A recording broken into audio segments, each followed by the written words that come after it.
Je m'appelle Félix, je suis membre de La Traverse. La Traverse, c'est une association qui accompagne des mairies, principalement rurales, sur les questions de transition écologique et sociale.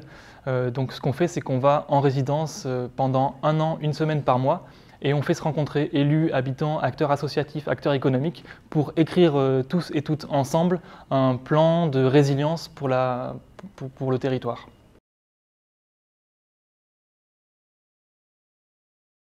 À La Traverse, comme je le disais, on travaille sous forme de résidence, c'est-à-dire qu'on va 1 semaine par mois pendant 1 an, voire plus, sur le territoire qu'on accompagne, et on fait se rencontrer élus, habitants, habitantes, acteurs économiques, acteurs associatifs, au sein de ce qu'on appelle des comités de pilotage, qui sont en fait des groupes mixtes, où on va travailler la question de la résilience territoriale. Donc comment est-ce que le territoire continue à assurer ses fonctions essentielles malgré les chocs écologiques, les chocs de biodiversité, la raréfaction des énergies, etc. Concrètement, c'est qu'on va animer des ateliers. Alors ça peut être des ateliers assez conviviaux où on va échanger autour d'un repas pour se projeter dans l'avenir. Comment est-ce qu'on vivra en 2050 sur le territoire? Comment est-ce qu'on travaille la question du bien vivre? Donc comment est-ce qu'on est heureux de vivre sur ce territoire? Quelle est l'identité qui constitue notre territoire? Toutes ces questions-là, on les discute avec les habitants et les habitantes, les élus et les associations.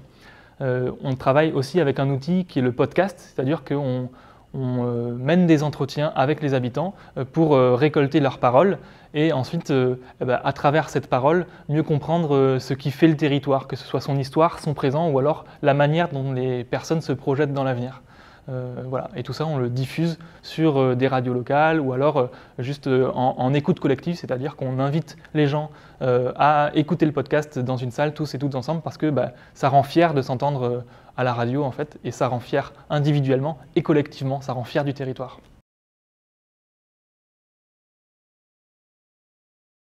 Concrètement, ce qui sort d'après 1 an et demi de résidence, c'est très divers selon les territoires, puisque nous, on a vraiment fait le choix d'avoir une méthodologie qui s'adapte en prenant le pouls du territoire au jour le jour et de la faire évoluer en fonction de ce qui se passe là où on fait nos résidences. Donc sur certains territoires, on va avoir des groupements d'achat collectifs de produits locaux qui se montent. Sur d'autres territoires, on va avoir des sessions démocratiques, donc des sortes de mini-conventions citoyennes pour le climat sur des thématiques précises comme l'alimentation ou alors la végétalisation de l'espace public qui vont travailler ces questions-là et ensuite soumettre un plan d'action aux mairies. Voilà, c'est ce genre de choses qu'on fait et qui sortent de nos résidences. Et en tout cas, les retours qu'on a des bénéficiaires de ces actions, c'est que ça change totalement. Alors quand on est habitant ou habitante, ça change totalement le rapport qu'on a à l'action publique. On sort d'une posture de consommateur-consommatrice pour devenir acteur de cette action publique-là, pour devenir finalement partie prenante de la chose publique, en fait, de ce qui se passe sur notre territoire. Et du côté des élus, ça les oblige aussi à sortir d'une posture un petit peu surplombante d'élus ou alors de coordinateur, vraiment de meneurs uniquement de l'action publique. Et ils sont plutôt dans une question de coordination, d'écoute, de mise au service des habitants et des habitantes. Et ça, c'est bénéfique pour les deux parties.